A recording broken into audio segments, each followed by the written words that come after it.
소문 오기와라 히로시. 책의 설명의 마지막 네 글자에 모든 것이 뒤바뀐다고 되어 있고, 일본 미스터리 역사상 최고의 반전이라는 평가를 받는다고 해서 더욱 관심을 가지고 읽었다. 일본의 범죄 수사물은 다양하고 재미도 있다. 이 책도 역시 재미있고 반전도 있어서 괜찮았다.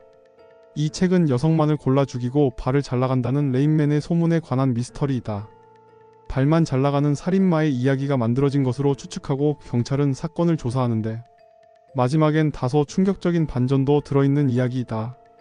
도쿄 에이전시에서 전국적으로 오픈을 계획하는 패스트푸드 체인의 런칭과 관련해서 홍보를 위해 광고 대행을 하는 컴사이트란 기획회사의 2명의 직원이 들리면서 이야기는 시작된다.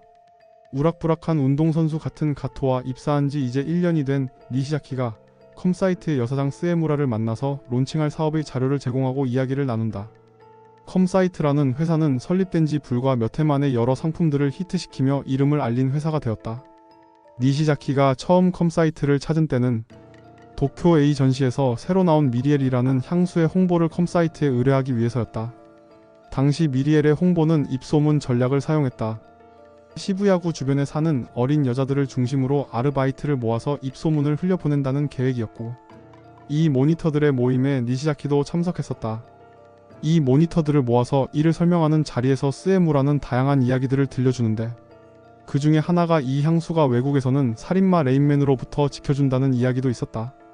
뉴욕 공원에 강간범이 출몰하는데 레인코트를 입고 10대 여자아이들만 골라서 죽이고 여자의 발목을 절단한다는 이야기를 하면서 특이하게도 이 미리엘의 향수를 뿌린 여자아이들한테는 손을 대지 않는다는 얘기를 들려준다.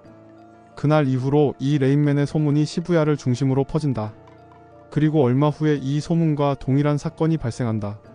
공원의 발목이 절단된 10대 여성이 사체로 발견되고 사건의 조사에 고구려가 투입된다. 죽은 아이의 이마에는 알파벳 R이 붉은 물감으로 쓰여 있었다. 시신의 신원이 밝혀졌고 사망한 아이는 다카하라 미유키라는 17세 소녀였다. 수사본부에서 고구려에게 30대 여성 경부보인 나지마를 파트너로 임명한다. 나지마는 고구려보다 나이는 훨씬 적은데 계급이 한 계급 위인 경부보이다. 나지마와 미유키가 만나고 다닌 사람들, 학교 친구들, 클럽 등을 돌아다니며 조사를 한다. 그리고 사건 발생 2주가 지난 시점에서 또 다른 여성의 시신이 발견된다. 동일 범행으로 추정되는 발목 절단의 시신이었다. 그리고 이 두 여성은 모두 컴사이트의 미리엘 향수 홍보를 위한 모니터였다는 점이 특징이었다. 고구려와 나지마가 사건을 조사하며 알게 된 것은 레인맨이라는 살인마에 대한 소문이 시부야를 중심으로 어린 여자들을 중심으로 퍼졌다는 것이었다. 그리고 그 소문이 어디서 발생했는지를 찾기 시작한다. 그러면서 도쿄 에이전시와 컴사이트의 사람들도 조사한다. 일반 어른들은 거의 모르는 이 소문은 어린 여자들을 중심으로 퍼져나갔고, 범인은 이 소문을 컴사이트의 아르바이트에서 알게 된 것으로 보고 사건을 계속 조사한다. 세 번째로 발견된 시신은 버려진 냉장고 안에 들어있어서 산소와 차단되어 실압화가 진행된 시신이었다. 그런데 이 시신은 다른 시신과는 다르게 발이 하나만 잘려나갔다. 그리고 남은 한 개의 발에는 페디큐어가 되어 있었다.